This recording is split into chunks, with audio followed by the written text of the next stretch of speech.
Hi po sa inyo! Kumusta? Ito nga pala ang entry ko ngayong araw dahil day of ni Inday. Pinuno ko muna yung cellphone ko ng mga videos para i-upload ko tonight. Medyo na late na nga ang pag-edit. Sana po ma-enjoy nyo din naman yung part ng life ko today.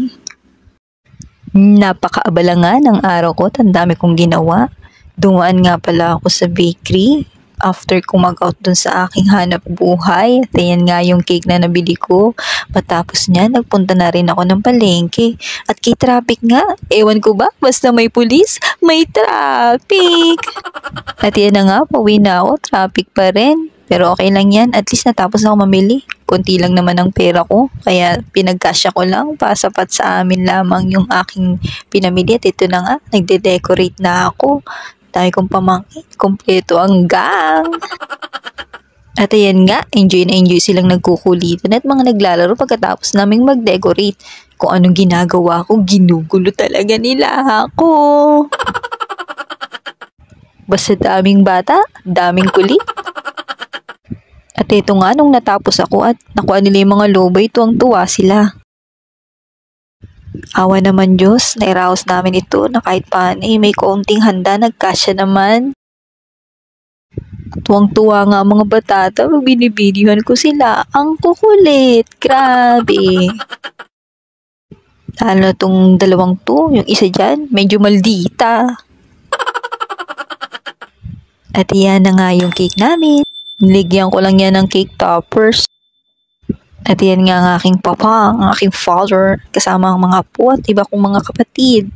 Nagtipon-tipon nga kami, buti nga awa ng Diyos, pinagkalooban kami kahit paano ng konting biyaya. Although isang kainan lang at isang lapag lang ang mga handa. Okay na rin yan, nairaos. Eto na nga si Mudra Bells at umuwi na siya at nagsimula ka naman kaming magsikain.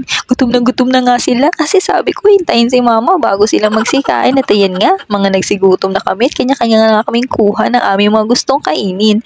Ay, nabusog ako. Pagod eh. At ito nga, pinag-moment namin yung magjowa. Sila nga pala yung may anniversary. Pakibati na lang. Happy anniversary sa kanila. Yan nga, akala mo mga sweet pero lagi nag-aaway yan. Alam na. Ganun pa man, nakatuwa pa rin kasi diba, sila pa rin. Sana all, mapapasana all kita lang. Medyo pagod nga ako dito. Katatapos ko lang magluto niyan.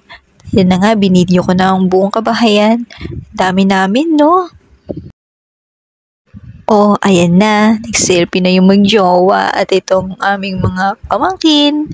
Mga pamangkin ko, nagkukulitan nga kami. Ang lalaki na nga nila, parang kailan lang sila maliliit. Mga naalagaan ko pa nga. Habang tumatagal, ay nako, nakikita ko ng edad ko talaga. Ito nga yung part na gusto kong pumunta ng park. Pero may mga kadate na naman akong makukulit. Ayaw nila akong iwanan. At ayan nga, nakarating na kami sa aming munisipyo dito sa aming bayan. At kikanda nga ng mga dekorasyong pampasko. Ang ganda ng mga pulamuti at mga pailaw. Kay dami na nga ng mga taong nagpipicturean at nagbibidyuhan dito. Doon nga sa park, mayroong pa cinema. May mga taong nanonood ng pelikula. Marami din palang food stall or kiosk doon alongside sa plaza, doon sa park kung saan may nangyayaring cinema watch tonight. Pero hindi ko na binidyuhan at kukulit itong mga akay-akay kong bata. Pero dyan sa munisipyo, nagtambling-tambling pa nga sila dyan sa damuhan at tuwang-tuwa. Akala mo ba hindi nakakalabas ng kanilang bahay sa matagal na panahon? Sa bagay, bata. At yan nga yung Christmas tree. Ang ganda-ganda nga yan. Tuwang-tuwa ako. Ibang-iba yung design niya from the last time na nakita ko siya.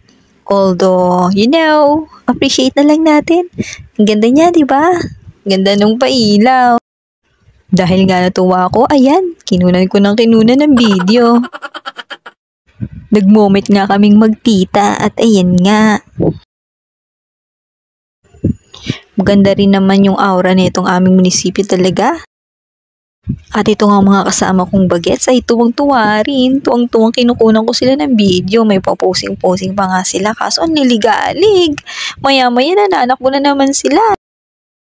At syempre, papayag ba akong wala akong eksena? At ito na nga yung moment na natuwa silang maglaro sa damuhan, hinayaan ko na lamang. Pagkatapos bilhan ng palamig at ito naman kami nag-ice cream. Lugi nga eh, 3 bata lang ang nagkaroon. Naabutan na naman kami ng pagkaubos ng ice cream. At nung umuwi nga kami, eto, nagpa-shot na yung kapatid ko ng soju na may Yakult na may Sprite. Ewan ko ba, parang wala na siyang lasa or dahil lusaw na siguro talaga yung yelo. Tumba ko nito later.